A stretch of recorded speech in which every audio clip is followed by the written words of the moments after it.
আমি একটা পোস্ট দিয়েছিলাম গতকালকে যে মনের পর্দা হলো বড় পর্দা। তো আমার এই পোস্টের সাথে বেশিরভাগ ভাই এবং বোনেরা একমত হয়েছেন।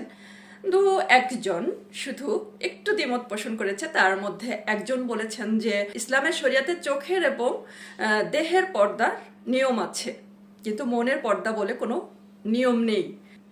আমার যদি মন পরিষ্কার না থাকে, দিল পরিষ্কার না থাকে, তাহলে আমি যতই ঢেকে দেই না কেন, আমার চোখ বন্ধ করে রাখি না কেন, মনের ভেতর যদি নোংরামি থাকে, তাহলে তো আমার ওই পর্দা দিয়ে কাজ হবে না। দৃষ্টি যে তাকাই, সেই তাকানোটা আমার আসে কোত্থেকে? ভেতর থেকে। আল্লাহকে দেখি আমরা কোনখান থেকে?